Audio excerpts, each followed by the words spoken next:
Raider Nation, good morning. It's Mitchell Renz here, host of the Raiders Report, with some important news around the Raiders and important NFL news as well. I know, everybody right now is waiting. Are the Raiders going to fire Pete Carroll? I am very confident that the Silver and Black will make an announcement that the Raiders are moving on from Pete Carroll. I had some sources talk to me last night. There was some discussions of whether or not, could we get Pete to get fired?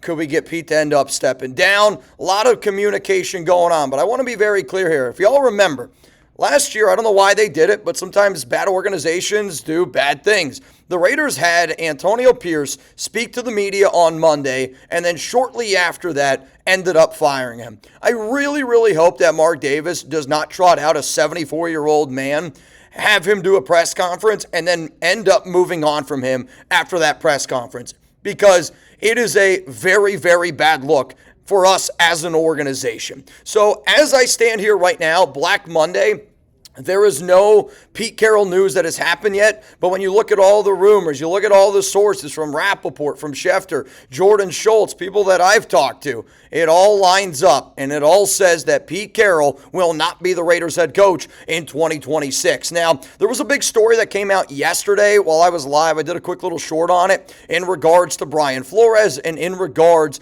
to Brian Daboll. First off, I think that Pro Football Talk does a really good job of getting a rise out of people, and I say that because they put in their article that the Raiders are going to try to do the Patriot way again. And I know when people hear the Patriot way, they get really nervous just because of how much of a disaster it was with Josh McDaniels and Dave Ziegler. But I want to be very clear. If the Raiders are able to get Brian Flores, the Minnesota Vikings defensive coordinator, and if you're able to get former Giants head coach and former Bills OC, Brian Daboll, I think that is a really good pairing for what the Raiders have in store, because Brian Daboll did phenomenal work with Josh Allen, and he did. He really, really helped Allen turn into a quarterback that's one of the best quarterbacks, if not the best QB in the National Football League. Because when you look at Josh Allen, he was raw, and he was not very good coming out of Wyoming. Big arm, had a lot to work with. Daboll worked with them. I'm not saying that Fernando Mendoza is Josh Allen, because I don't think that they are similar, because I think Mendoza's floor is actually a lot safer, but he doesn't have nearly the ceiling that Daboll does. But I am excited about the fact that we would be able to go get a Brian Flores, and we would potentially be able to also go out and get a Brian Daboll. The fact that Brian Flores' name is brought up, this was somebody that I discussed last week on the Raiders Report. I want to remind all of y'all, the only three confirmed coaching candidates that I know for a fact are Brian Flores, defensive coordinator from the Vikings, Jesse Minter, defensive coordinator from the Chargers, and then Robert Saleh, defensive coordinator for the 49ers. The fact that there's already discussions going on inside of that Raiders room tells me and everybody else that there's everything that we need to know. The Raiders are already looking at bringing in somebody else to be the head coach of the Raiders. So my question to you is this. You heard the rumors around Brian Flores. You heard the rumors around Brian Daboll. I'm going to ask y'all, how would you grade that pairing? Flores as our head coach, Daboll as our offensive coordinator, A, B, C, D, or F? My answer is going to be coming up here after this YouTube ad break. I'm going to sit up here and I'm going to go, I think it's an A- higher. Brian Flores is in my top 5 candidates that I do think would help this team out. He's an aggressive defensive-minded head coach. He's able to bring a lot of pressure. But then the other really important part about that is you got to bring somebody in that knows the offensive side of the football. And Brian Daboll is not, I want to be clear, not a good head coach. I would have got that one wrong. I was very high on Daboll as being a potential Raiders head coach a few years ago. But I will say this, not everybody is built to be a head coach. I think Josh McDaniels is honestly a perfect example of that. McDaniels was a disaster as a head coach, but as you can see, he's a really good offensive coordinator. And I think Brian Daboll is that exact same person, where might not be the best head coach, but you know what? He's a damn good offensive coordinator, and he has a phenomenal track record developing quarterbacks. If you're the Raiders and you're sitting there going, well, we're going to have Fernando Mendoza, the number 1 overall pick, but we also have a lot of other holes that we need to be able to fill on this roster, and we know that to be the case. Look at Brian Flores, what he's been able to do with that Minnesota Vikings defense, and look at what Brian Daboll's been able to do with quarterbacks and offenses with his time being an offensive coordinator. I know he had Josh Allen, but Josh Allen wasn't always Josh Allen. Brian Daboll helped Allen really live up to his highest true potential. So to me, I would not be upset about it at all. Let's go to the next thing that we're going to talk about today. I know that a lot of Raiders fans, myself included, I was happy that the Raiders beat the Chiefs. I wanted to be able to root for the silver and black to get a win. It's crazy. We are undefeated in the year 2026. Shout out to Pete Carroll for that. So I got some good news and I got some bad news here. The good news is the Raiders obviously have that number 1 overall pick, and we were able to beat the Kansas City Chiefs. The bad news is because the Raiders beat Kansas City, we do not have the first pick in all 7 rounds of the NFL draft. So if the silver and black would have lost to Kansas City, we would have ended up having, again, first pick in the first round, first pick in the second round. You guys can figure out where I'm going from there. Because the Raiders ended up beating Kansas City, obviously we have the number 1 overall pick, but in round 2, we have pick 36. That's the 4th pick in that round. In the 3rd round, we have the 3rd pick in the 3rd round. That's pick 67. In the 4th round, we have the 2nd pick. The reason why we have to rotate picks is because there are other teams with 3 wins. So that's why that ends up happening the way that it does. So the NFL does the number 1 pick, goes by strength of schedule. Then if you got everything else, you're tied up with wins, well, then it starts rotating in the other round. So to me, I do know that a lot of times when teams make a move, like the really important pick there in round 2 is that first pick in round 2, because a lot of times teams will try to trade up and move up into the round. Maybe there's a guy that made it through round 1. Teams will get aggressive. So when I think about what the Raiders need, if you want to go get Mendoza, I think if we would have had that first pick in the 2nd round, that could have been a really good opportunity to potentially trade back and then get some more draft capital. But as it stands right now, the Raiders have 10 picks in total. They are round 1, pick 1. Round 2, 36. Round 3, pick 67. Round 4, 102. Round 4, 117. Round 4, 134. Round 5, 174. Round 6, 182. Round 6, 185. Round 7, 219. With our offseason free agency, with the salary cap that we have, with the draft picks, the number 1 overall pick, and a brand new head coaching staff, I do think that this team is going in the right direction. Let's go to the next topic here on today's show. Our opponents for 2026. Obviously, you got the Broncos, you got the Chiefs, you got the Chargers. Those are always home. Those are always road games. Our other home opponents, the Buffalo Bills, tough matchup. The Miami Dolphins, we'll see what that one ends up looking like. The Rams, never going to be an easy game. The Seahawks, number 1 seed right now. And then the Tennessee Titans, arguably the other worst team in the NFL. Your away opponents, the Arizona Cardinals. We'll see what that team looks like. New quarterback, Kyler's gone. The New England Patriots, they're the number 2 seed, but shit, we beat them on the road last year. Maybe we could do it again. I feel like Tom Brady's got a lot to say in those road games in New England. The New York Jets on the road in MetLife. F it, Dad. The 49ers. All I say is this. I want to see more Raiders and 49ers regular season games. If you plan on going to that game, please be smart. Please be responsible. The Cleveland Browns. Get a little Shador action again. And then the New Orleans Saints. So I think our home matchups are much more difficult than our road matchups, but also in the NFL, things can change very, very quickly. Let's go to the next topic here this morning that I think people, again, we're still waiting on the Pete Carroll news. So let's talk about the NFL playoffs.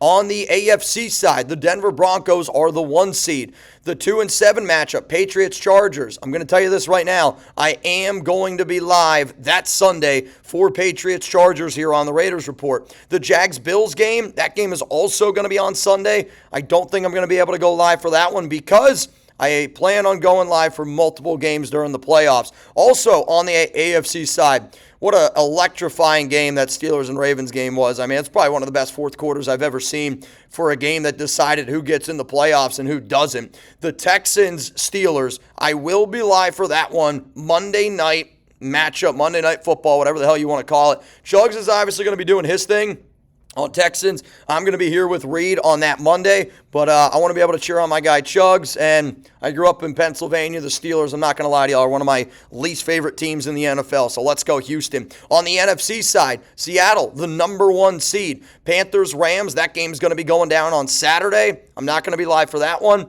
The Bears-Packers, that game is also going to be live on Saturday. I will not be live for that one. Luckily for all of y'all, Chat Sports will be live on our YouTube channel for all NFL playoff games. The game I will be live for, though, Eagles 49ers.